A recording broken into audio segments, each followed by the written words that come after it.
Did you know that laughter is a form of meditation? How fun would that be?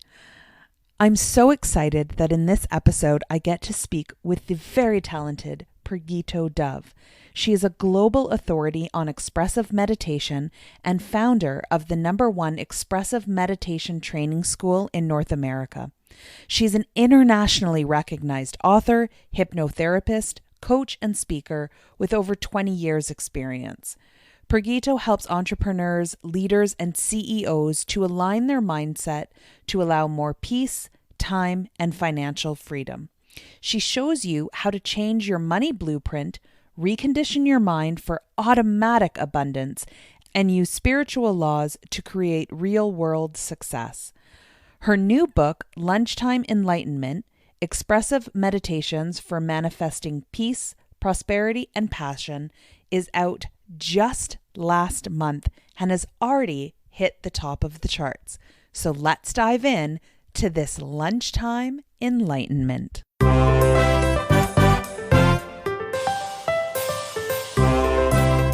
Welcome to Fox Talks Business Podcast with your host, Tanya Fox. Tanya has been an entrepreneur for over 20 years, owning retail, service, and franchise. She holds no punches and is never afraid to talk about the nitty-gritty.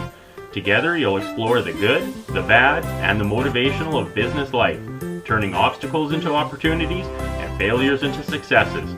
So grab your favorite drink and let's have some fun. Here's your host, speaker, crafter, and collaborator, Tanya Fox.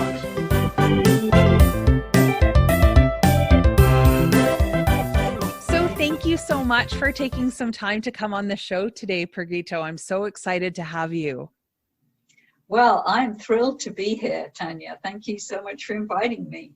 So tell us a little bit about your backstory, because it's very interesting how you got into the field of meditation.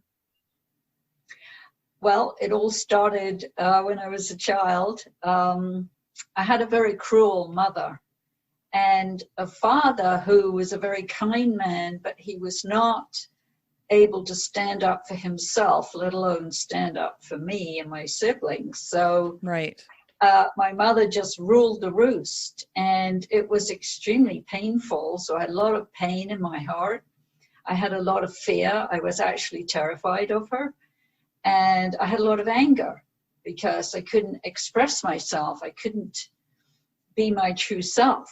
I had to sort of shut everything down, and I decided to live in my head because in my child view of everything, I didn't have many resources. Right. So by the time I went to college and got my bachelor's degree and master's degree, and I did okay there because that was all from the head. Right. So my head was functioning well, but when I started working, I was living in London in the UK at the time. I realized I was a mess. And I did not want to be like my mother, basically. Right. I didn't want to be a person like that because I saw how hurtful it was, not just to me, but to basically everybody she came in contact with. So I started to look for ways to heal myself, and I ended up finding Osho, the enlightened mystic Osho, who was in India, in a place called Pune in India. And he taught was teaching meditation, but in particular these expressive meditation techniques, which proved so powerful to bring me very deep healing. And so on my journey, I got married and I had my son.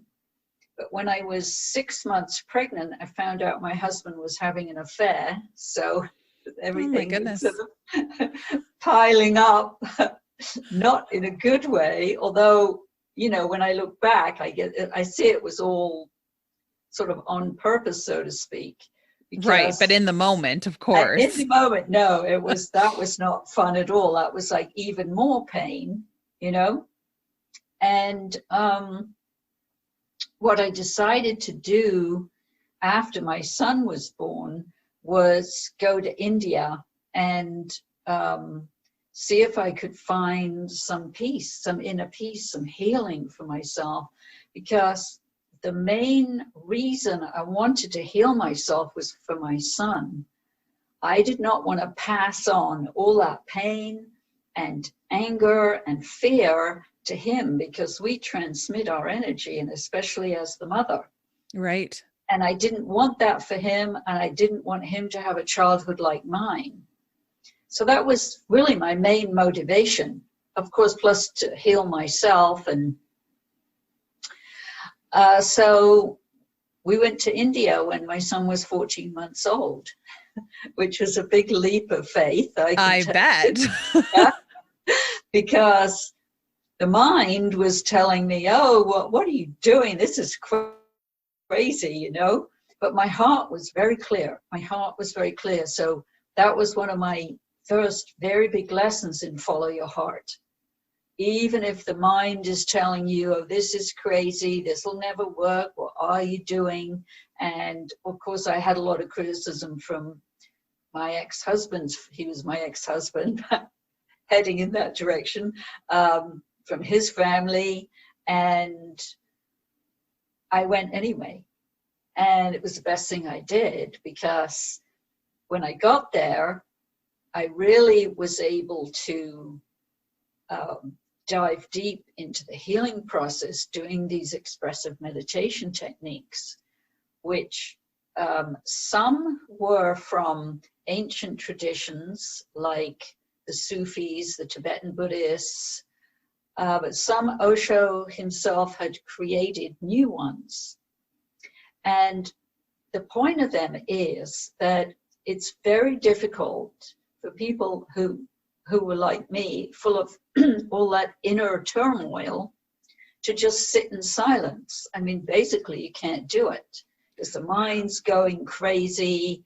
You're full of pain and uncomfortable feelings, and probably your body isn't doing too great either, because I had developed this back pain because when we keep stuffing down our feelings, the body can absorb it for a while, a bit like the shock absorbers in a car. Right. But then the body reaches a point where it can't absorb it anymore, and it goes into dis-ease or illness. And for me, that translated into this recurring back pain. And I'd also been smoking about 20 or 30 cigarettes a day, which worked for the numbing out process. Right, but not for much else. Right, yeah. Right. So I used to smoke too, so I remember that feeling. Yes. So I had to look at a few things. But finding these expressive meditation techniques made it much easier. So the laughter meditation, for example, where in the first stage, we just laugh. There's no talking, just laughing. And the second stage, you sit in silence. And you might think, well, what good's that going to do? Well, laughter is a very powerful energy and a very powerful healing agent for the body, because it releases incredible amounts of tension from the body. And then it also opens up the heart. It's difficult to hate people you're laughing with. Right. You know? That's true. Yeah. And then the other thing that laughter do, it erases fear from the mind, because you can't be worried and laughing at the same time. Right. So in the face of laughter, fear disappears, worry, anxiety, they all disappear. So it's very simple, but has so many dimensions of healing to it. And it's free, you know? Right. You can just bring more laughter into your day. And it's also the meditation I recommend the most for unleashing creativity. It's incredible for unleashing creativity. And then when you finish the first stage and you're ready to sit in silence for the second stage, you drop down very quickly to your inner silence, your center, which is 2 inches below the navel, and you sit in this incredible silence. And after all that laughter, you just feel filled with joy. Right. And it's very easy to drop down after all that laughter. Right. So it's an incredibly powerful technique for people, and it's the one I was probably the reason I'm talking about it first, because it's not rocket science to do it, and yet you get these incredible benefits from it. So I got started on that when I was in India, and then there's the opposite energy of the tears, which I had been repressing. Right. And so I did a lot of the crying meditation, where we simply, and this one is very good for healing grief, sadness, any kind of feeling of the wounds in the heart, really. So I also did a lot of crying, which was deeply healing. Yeah. And I guess it would be because, especially, I'm thinking that there's like so many people out there that go, well, that's great to say to meditate, but yeah, as soon as I try to sit in silence, then my mind just races. Like, I mean, it's just, I can't stop it. I try, but then I think about being quiet and silent, but then I'm thinking of that. Like, it's just impossible for me.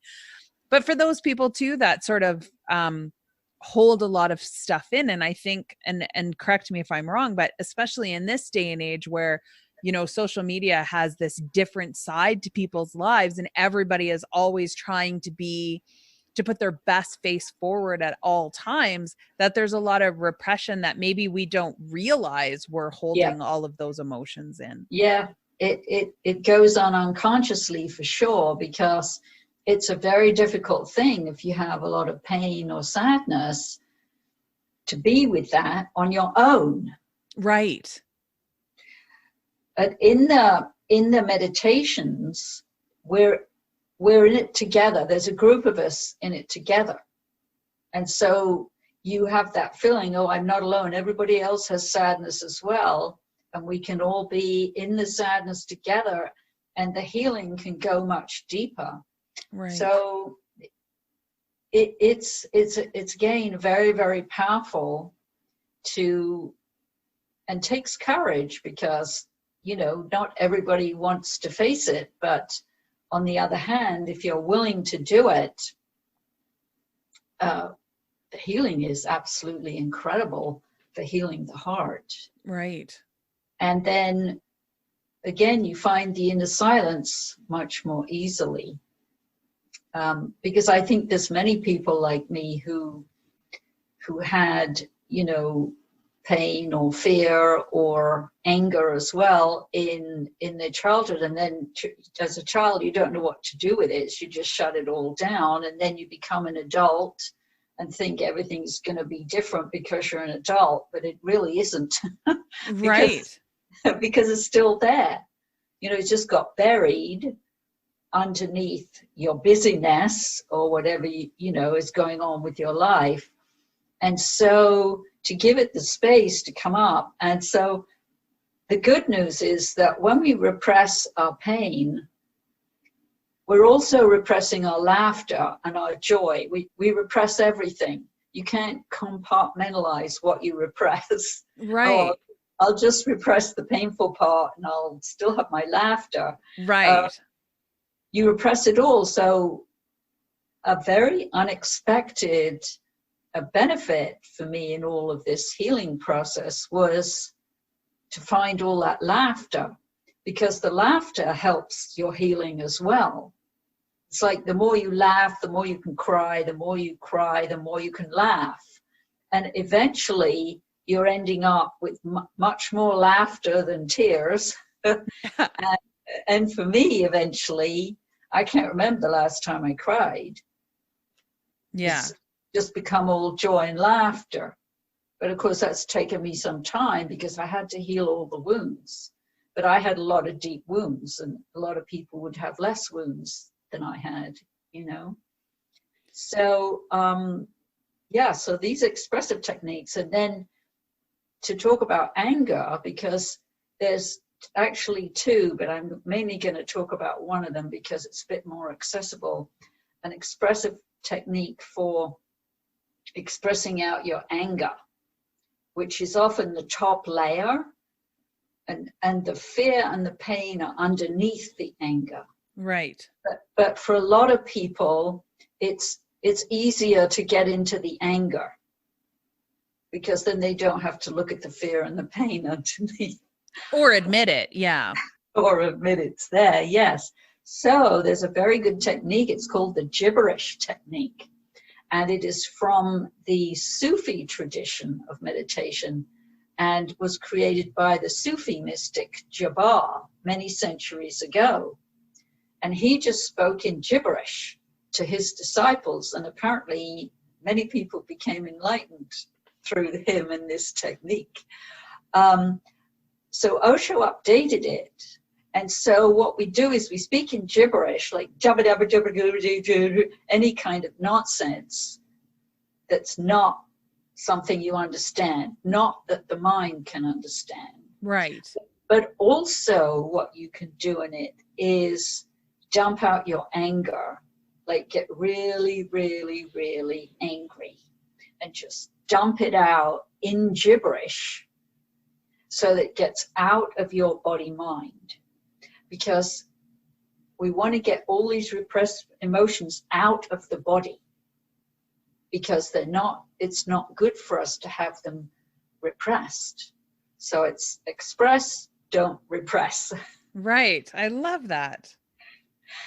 And see, what we normally learn to do with our anger is either start yelling at somebody or dump it out on somebody else or go and shoot somebody at the worst, case of it, or we repress it because we think, well, I shouldn't get angry. I'm supposed to be a nice girl. That's what I was taught, I wasn't supposed to get angry. Yeah, well, so, it's not ladylike to. No, exactly. Right. And so I just actually had a blast doing this technique because I was able to vent out in the context of a meditation technique all this repressed anger. And, I would start thinking, well, I'm not really angry. Well, I just had so much, and I found that with all my students, there's so much in there, such a healthy way to get it out. So you do that in the first stage, and the second stage you sit in silence. And again, because you've taken the lid off the pressure cooker, so to speak, so then it's very easy and quick to drop down to your inner silence because you're releasing all that turmoil. So through keep doing these techniques, and there's more, there's dancing, there's a humming technique from the Tibetan Buddhist tradition, there's the dancing is from the Sufi tradition, then all this releasing of these pent-up feelings, what happens is your true self starts to emerge.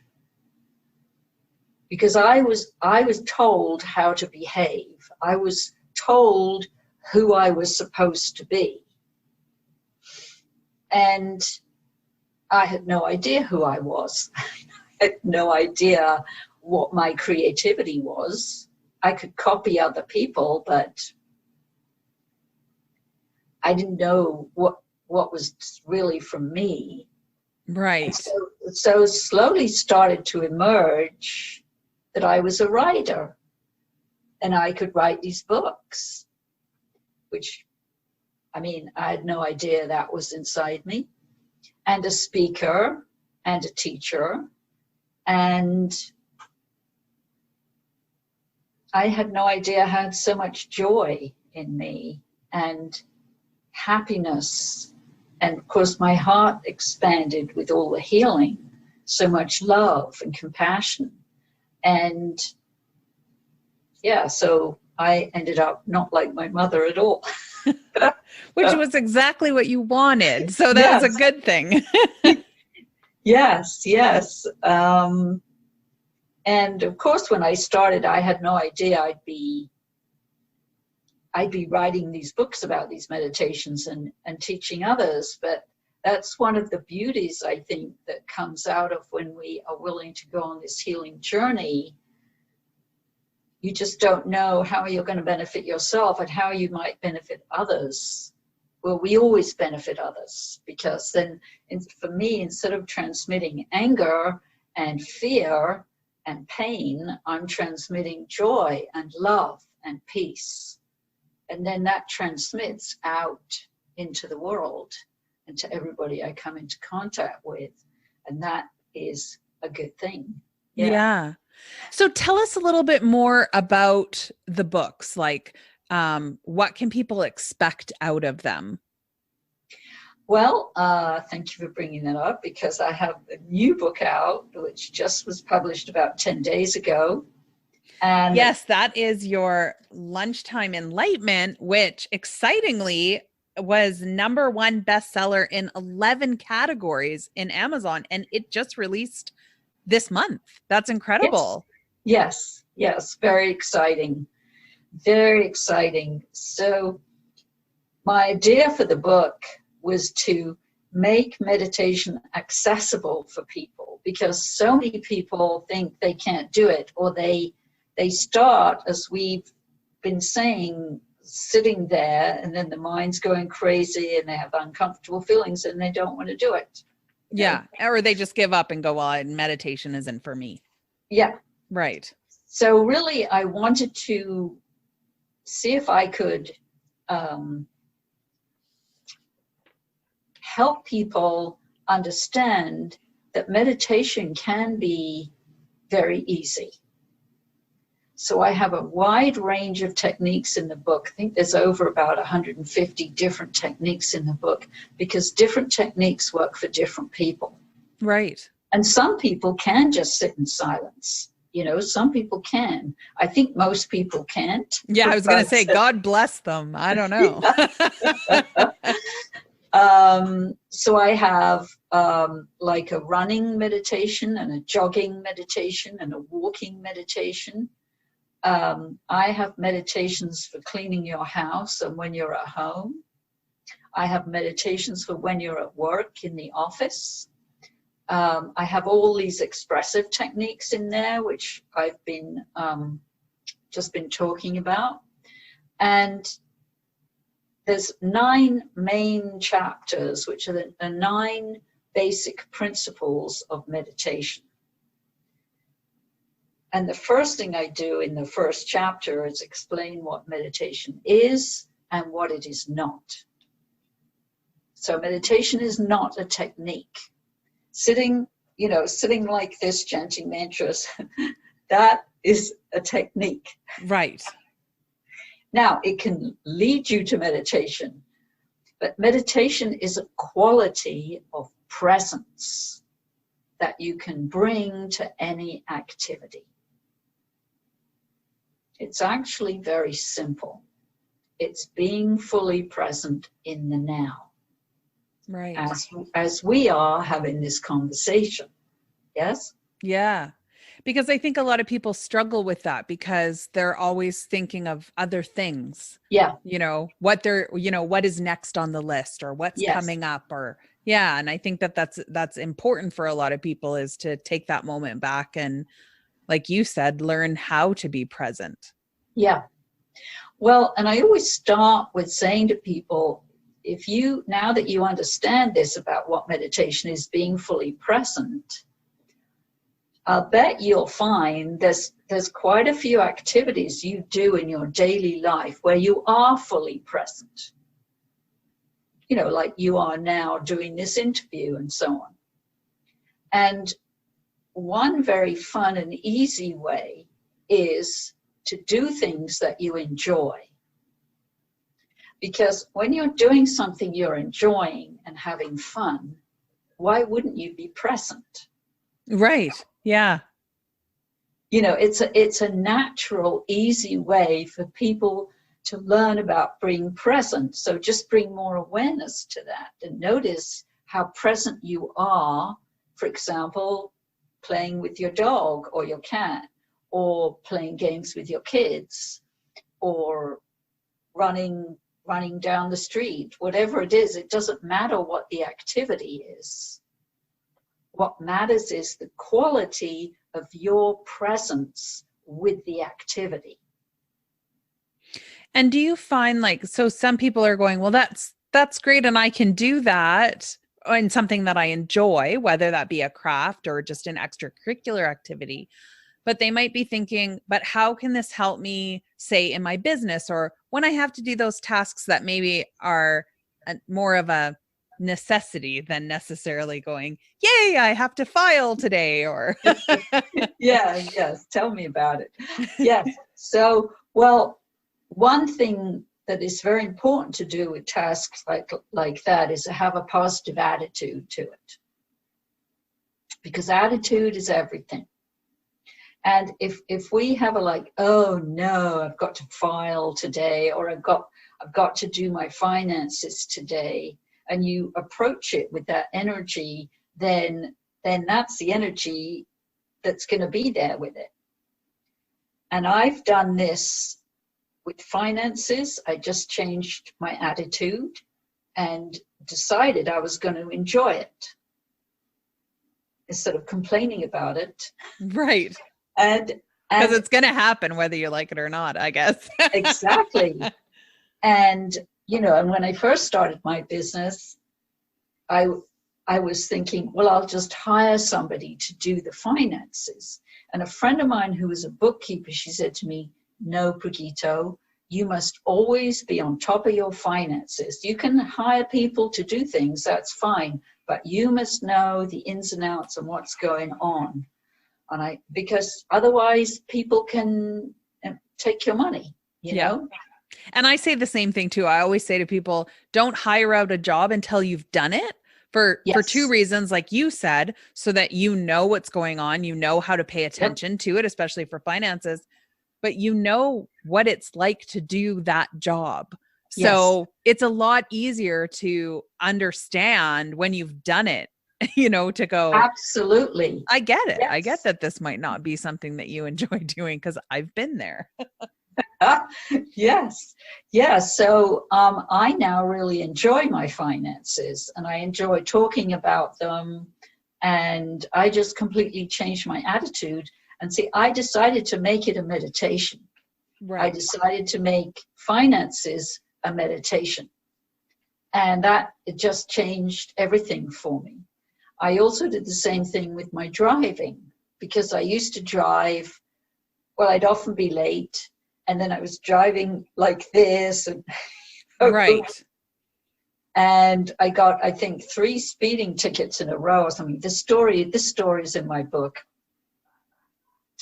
And I got this ticket and I thought, what am I doing? Because if I do one more thing, I'm going to lose my license, you know? So I had to take a long look at the whole driving thing. And again, I decided to make it into a meditation and be present and always leave early, so that I'm not stressed out about being late. And if I get to the place early, then great, I've got some time to relax, but at least I should get there in time if traffic's bad. So I just completely changed my attitude. I made it a meditation and never had a ticket since. Thankfully. And now I enjoy driving. Instead of before, it was like a chore. I didn't really like to drive, you know. So I just had to change that. So one of my students recently was having this thing about technology, and sort of realized she was actually afraid of technology, but always like couldn't click on things and couldn't get through. And right. I said to her, make it a meditation. She's been with me a long time, so she understands how meditation works. I said, just make it a meditation. Everything to do with technology. And it just changed for her instantly, you know? Right. So for those people who are listening and they're thinking, okay, I have this one task that isn't my favorite thing to do, how would they go about turning that into a meditation if they're fairly new at trying meditation? Right.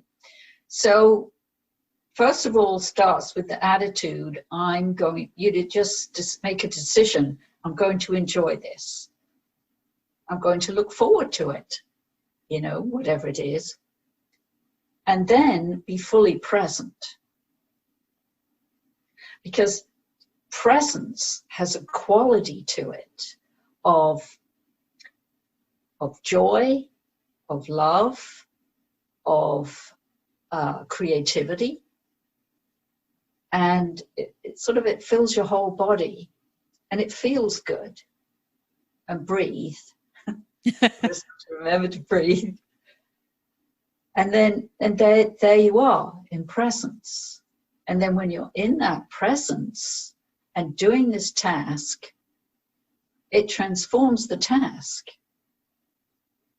It literally does. Then the task becomes, because I've used this technique before, and I have found that when I do that, all of a sudden, that same task that used to take me hours, you know, all of a sudden doesn't take me as long. Yes. Because it's all of a sudden I'm accomplishing it faster. And it was just, I was amazed. I honestly was amazed that simple mindset. I realized that I wasn't procrastinating on it. I wasn't, you know, and all of a sudden this task that I was like, this is going to take me 2 hours, all of a sudden was, 20 minutes. And I started thinking, what was I doing before? Yes. Thank you for saying that, because that's exactly it. And I talk about this in my book, chapter 8 on awareness.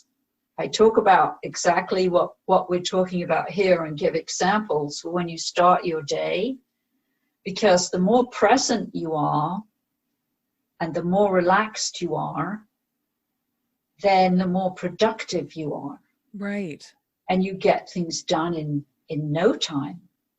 Yeah.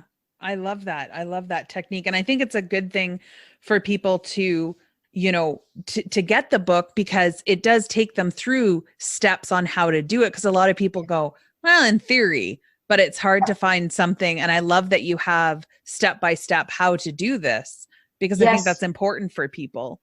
I have steps for everything. And I also have stories, some of my own stories, and some are stories from my clients and students. Right. To illustrate what I'm talking about. Each chapter of the main 9 chapters starts with a story.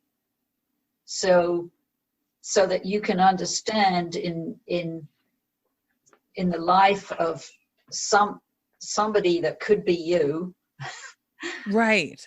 How this works. Like my driving story with my speeding tickets is in there. Well, and I think the story helps you put it maybe into perspective. Yeah. Or to be able to go, oh yeah, I've done that before. Yeah. Yes, it makes it real in real life, rather than meditation being some esoteric thing up here about candles and, chanting mantras. But my approach is very practical, very down to earth, and how you integrate it into your life, into your day-to-day life. Yeah. With all the ordinary tasks that we do every day. So that's why it's called Lunchtime Enlightenment. Yeah. I love that. Now, not only has, we talked about this book being #1 in 11 categories, but you also have the #1 expressive meditation training school in North America. So tell us a little bit about how that came to be, that, why you started on that path, because you did talk about finding that teaching was something that was a gift that you had. Yes, thank you. So I realized that I couldn't reach as many people as I wanted to, just me, because I'm just one person. And actually my vision is to reach millions of people worldwide with the benefits of meditation. So then I had the idea, like, if I train people in all these meditations, then they can start teaching people, and then eventually they can train people and they can teach more people. And this is how we reach everybody in the world. Yeah, so I started the training school, I think it was probably about 10 years ago now. And I have a level 1 and a level 2 training, and those will start in January of 2021, and they'll be online. Okay. And then the level 3 is the 6-day in-person in Tucson, Arizona, the practitioner certification training, because I can't do all of these expressive techniques online. Right. There's a lot that I can do online, but I tried with one of my top students. We tried some of them on, and they just didn't really work very well. The laughter works very well, so I have a special little program for the laughter meditation. That one works well, but for the most part, the other ones, we need to do them in person. Right. Yeah. And I think that's great for people who, you know, maybe have used meditation before and are interested in, you know, sharing that definitely should be something that, you know, that they can look into as well. So tell us a little bit about, because you have 2 other books, correct? Besides the Lunchtime one. Tell us a little bit about those books. Well, I have one of them here. Like Perfect. I actually haven't got my copy yet of my new book, but this one, Laughter, Tears, Silence. You can see it there. This book I dedicated to, I really wanted to say more about the benefits of laughter and the benefits of the tears, and then the benefits of being in silence and being able to sit in silence and seek out silence and find silence within. So that is the main premise of that book. The laughter has, which I've already mentioned, really has all the benefits for the body, for the mind, for the heart, and spiritually, because laughter acts as a bridge to take us from this conscious world we're in now, when you close your eyes right after it, to that deeper place of inner peace and inner silence in your center. So it has a spiritual dimension to it as well, which I think a lot of people don't realize, and maybe don't realize the multi-dimensional benefits to laughter, and how easy it is to incorporate it in your life, and it can transform your life, literally. Yeah, when you just bring that awareness to have a laughter practice every day, which is what I encourage people to do. Just make sure you laugh every day. For shorter or longer time, however that works. So what makes you laugh doesn't matter. Just that you're laughing is what matters. And I think that that's, you know, such a wonderful thing. And, you know, that the tagline is, you know, for my show is, you know, have fun. Because if you're not having fun, why are you doing it? And that's one of the things that I do every day, is search out something that, you know, is going to bring me joy, is that I'm going to have fun with, whether that's an activity or, like you said, just finding laughter. And what a great thing to have on your to-do list. Yes. And it's the homework all my students get.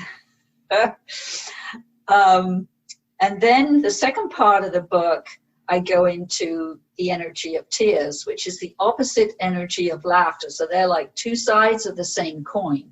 Right. Because in some situations, you can either burst out laughing or you can burst into tears. And both of them are expressions of the heart. It's like the mind cannot say anything anymore about the situation. So and you just burst out laughing. Right. You don't say, oh, that was a funny joke. You start laughing. Yeah. And, you know, the same can happen with the tears. You can just burst into tears seemingly for no reason. Yes, you know? I did that last week over seeing Meatballs. We were in the grocery store and my husband's like, why are you crying? I'm like, I don't know. I saw Meatballs. And he's like, what? And it wasn't until I got home and I realized I need to call my mom. Like the Meatballs just reminded me of my mom. I had no idea why, but she used to make meatballs for me and I loved them. I don't know, but it was just a very odd thing. Like, it's like, I don't know, meatballs are making me cry. I don't know why. Well, I'm so glad you followed that up and got the insight, because there's always a message. Yeah. And it's very important that we cry our tears, because we have them biologically. We have the ability to cry, and it's important that we do cry to express those feelings. And so there's 3 dimensions of tears. The first dimension is the one we're most familiar with, of sadness. Crying tears of sadness. But then the second dimension is this tears of joy, where we're crying because we're so happy. Right. This happens quite a bit as well, and that is a good thing. So just let it happen. And then the third dimension of tears is on a much deeper level, the spiritual level of. And this is what happened to me when I first went to India and I first saw Osho walk out. I just started crying. And what it was tears of relief. Like, oh, thank God, I had this feeling I have found the answer. I didn't know what the answer exactly was at the time, but I knew I'd come to the right place. And then turns out the answers were the meditations. And it was just tears of gratitude, really. Gratitude and relief. And that's on a much deeper level. So I explain all of that in this book. And I also have quite a few different meditations people can do to encourage the sadness to be expressed. Because when we cry our tears, we're unburdening our hearts. We're healing our hearts. Because otherwise the heart is closed. And we want our hearts to be more open. So both laughter and tears heal the heart and open the heart. And so the deeper you go into the tears, then you start going into the silence, which is the third part of the book. It's easier to laugh than to cry, so we start with the laughter. And then it's easier for the tears to come when you've done a lot of laughing. And then the silence is easier. And I just talk about different ways to find silence. For example, in nature, you can find silence. Nature is a great place for our healing. And especially if you can find a place that is silent. And the interesting thing is it's not actually silent, because you can hear the wind, or maybe you can hear some little critters. Right. Or, you know, you can hear the rain too. But it's a different kind of sound.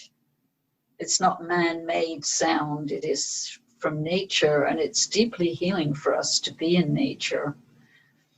And I also have suggestions for like being in silence for 24 hours, for example, which is not talking to anybody. So you can still be with people, and maybe they would do it with you. But it's a very interesting experiment to do when you take away the talking, the TV, the internet. I mean, you can still do things, like you could do your knitting or your crocheting, or you could do art, something that is non-mental. Right. And just it can really shift your perspective on your life and on how you see things. So I have quite a few suggestions of things people can do like that to help find because it all fosters being connected to your inner silence, which we all have within us.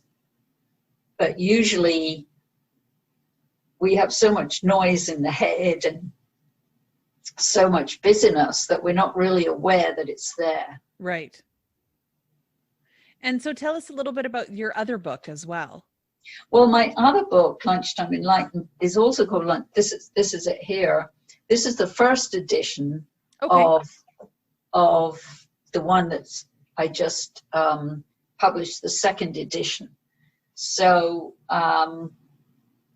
I changed a few things. I sort of infused some fresh energy into it. I added one new chapter and took one chapter out. But it's it's the second edition of the first book. Yeah. So that's wonderful. So if, and I know especially entrepreneurs, which is the majority of our audience, are constantly go, go, go.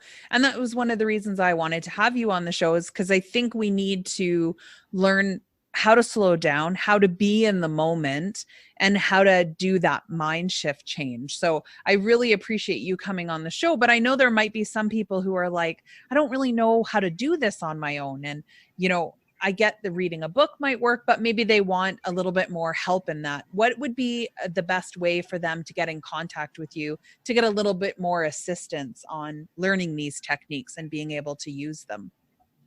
Well, my website is discovermeditation.com. And you go there, you can sign up for my Laughing Buddhas Network newsletter. I love that. Thank you. And you get a free gift when you sign up. And I also have a Facebook group called Laughing Buddhas Facebook group. So then people can read the newsletters, read the posts in the Facebook group, and people can contact me through email. There's a contact button on the website, or through messaging, private message. And please say you're from this show, because then I know how we connected. Yes. Yeah, absolutely. And you had a special gift for all of our listeners today. Tell us a little bit about the ebook that you have. The ebook, that is 30 daily meditations. So these are all very doable techniques and can help you on that day-to-day basis. And they're all very short, in the office or at home, or when you're having your leisure time.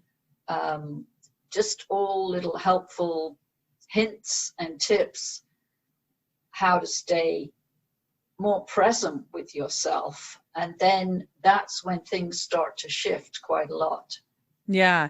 And so we'll make sure we have the link where everybody can go on our website, on our blogs page. So where you can get a hold of Pragito, find her website, and then as well get your copy of the free ebook as well. It has been such a pleasure to talk and learn more about your story and about some tips. So thank you so much for taking time today to come and give us your knowledge.